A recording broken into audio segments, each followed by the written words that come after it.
All right, well, welcome in, Coach Muss. We got a little condensed time this morning. So, Bob, get us started, please. Hey, Eric, Abilene's got a player from Little Rock Parkview, Simmons, who's having a nice season. Just wondering what you're seeing from him and how fired up he might be to come in here and play in his home state. Yeah, I mean, you're talking. The audio wasn't on at first, Bob. What you're talking about? 23 Simmons. Yeah, I'm sorry. Yeah, he's from Little Rock. He's from Little Rock Parkview and having a nice season. Just wondering what you think of him as a player and how fired up he'll be to play. Back in home state. No, he's an excellent player. He's a guy that can make threes. He's a 3-level scorer. Can post up. Really good passer. He's a vital part of their team. Plays the 4 spot for them. They'll put him on elbows and run backdoor cuts with him as a passer. And like I said, I mean, he's a guy that can make threes and stretches the defense out. And then I understand you've been practicing the last 2 days. We do that again today, and just kind of how's that been going for you? Yeah, I think practices have been really good. We've been doing morning defense, come back in the afternoon and do offense, much like an NBA training camp many years ago. We haven't got, the time frame hasn't been long. It's been about an hour and 35 minutes, each practice. Yesterday, we went only about 45 minutes for the offense. Good practices. We'll go this morning, then we'll come back this evening and just do shooting, which will be, non-coach related. It's just the guys in Bud Walton get shots up for 20, 30 minutes. Do you feel like it's working well and do you have a good vibe going into this game? I mean, this team always has a good vibe. We've had great practices. I don't think I've talked to you guys much at all about this team not having good practices or this team not having good shoot-arounds. They've actually been as good as team as any team that we've had. They get along. A group of them went to dinner again last night. They got to figure out, and we have to figure out the chemistry on the floor. Most of the teams, it's, off floor practice. We don't have any of that. Where it really counts between the lines, we got to get better at. The practices go smooth and the shoot-arounds go great. I mean, they know all the questions when we quiz them on personnel. They've got to figure out once they hit the floor, how we can play better basketball, as does our staff have to figure it out. Thanks. Curtis? Hey, Coach, I'm sure it helps that he's been with you since the summer, but just curious how the acclimation's going with Keon so far. And then what do you make of the dynamic he brings to the mix just as a personality and a teammate? Yeah, I mean, great personality, high energy giver to coaches, and he's an energy giver to his teammates. But it's also, you're adding a player 10 games in, and you're adding a player to a roster where you got a lot of guys that have had good roles prior to Cup. So it's another added layer to what we're trying to do, and it's an added layer that comes in at a time when we haven't played our best basketball. It's coming at a time where we're a couple games away from conference play. So but this is the nature of athletics. And I know Keon's situation isn't related, but getting him cleared made me think about everything going on with the two-time transfers, and the NCAA was cracking down and then they're delaying them. Now everybody's cleared, the court orders, all that. Just curious maybe what your thoughts are or where you stand on that. And then how did that impact the way you guys recruited in the offseason, not knowing if that type of player would be available or not? Yeah, I mean, we've always recruited with what the rules are at the time. Plain and simple. And there's no gray area. We recruited players that were going to be available to play, that would have no sit-out year. Now at Nevada, we elected to want to take guys that would sit out. We knew they were going to sit out. We never asked for any waivers. We used those as development years, just as, JD Notte. Like, we wanted JD to develop as a point guard during his sit-out year.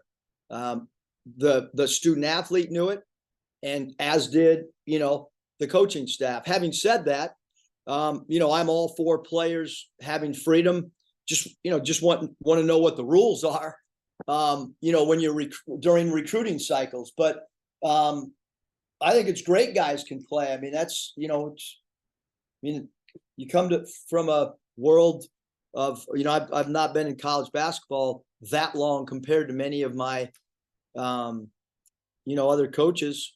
And, coming from pro ball, you certainly want guys to have freedom of movement. You want guys to be able to make their own choices. And, but having said that, certainly, as you can tell on our roster, we did not have anybody that was a two-time transfer that would sit unless they were graduate students, which those become immediately eligible. So that's how we recruited. That's how we built the team. And, that's it. Scotty? Yeah, Eric, I was looking at some numbers earlier. I saw Abilene's top 10 in the country in free throw attempts per game. Just where do you place the importance of that in this game, and maybe defending without fouling or doing your best in that area? Yeah, they do a great job of attacking the rim. They do a great job of high-low. Their bigs do a great job of ducking in. Obviously, number 24 at the small forward spot does a great job of turning the corner. They'll run a DHO and he'll turn the corner. They'll put a dribble drive guy on the elbow and let him dribble drive. Their backup point guard, number 10, does a good job dribble driving. Madden 21, is kind of a combo guard. He did a great job against UTEP drawing FTA. Simmons can draw fouls, and they're starting 4 and 5. Steele and Simmons can make 3, so that opens up the floor for dribble drive guys like 24. And then there are 2 backups at the 4 and the 5. Those guys are post up guys, and obviously when you hard duck in and you go high low, those will be able to create free throws attempt situations for people as well. Is there anything that you can think of in terms of why maybe there's been that lag in off court and practice chemistry and then on court chemistry? And have you run into that situation before, maybe at any level? I've run into the exact opposite. I've never, this is a first. I'm learning on the fly, because our practices are good. Work ethic is good in practice.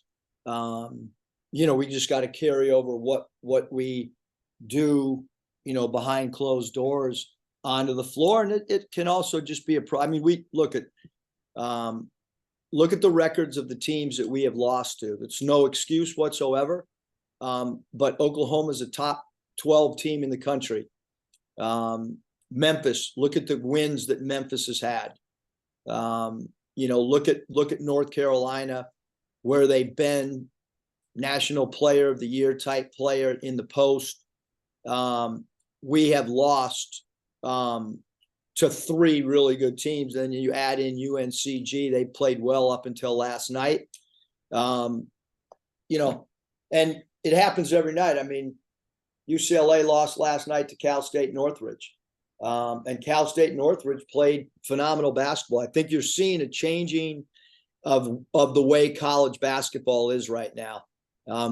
We've talked about it since opening night about, the number of upsets, so to speak, or quote unquote, that happen in college basketball. And it's in my opinion, I've never seen more than I have this year in the last 9-10 years. And the last thing I had, just what are you seeing from Jeremiah Davenport? Good, bad, indifferent? Just kind of what are you seeing? Yeah, I mean, he's, when he makes threes, he stretches the defense out for us. He's a high energy player. He gives us an identity of energy out on the floor. Still trying to understand our second and third options on plays. I think that's one area that we need him to pick up all of our options as a new player. We need him to rebound more at the small forward spot as we need all of our players to do a better job on the glass. Hutch, final question. Yeah, Coach, you mentioned after the game that Jalen Graham needs to defensive rebound better for you. And that's something you've said even last year. Is there anything technically that he needs to do differently in that regard, or is it more of just a mindset, mental thing for him? Well, I think it's everybody, Hutch. I was just asked the question about Davenport and said that JD needs to rebound more. I've talked about our point guard's lack of rebounding. So I don't point the finger rebounding wise on any one particular player. You either got to go get the board or you got to block out, one or the other. And if you block out, you have to physically block out. And certainly, rebounding numbers up front become really important for us, whether it's Kai, whether it's Jalen, whether it's, Claw, all those guys got to rebound the basketball. Thanks, Coach. Appreciate Thanks, your guys. time.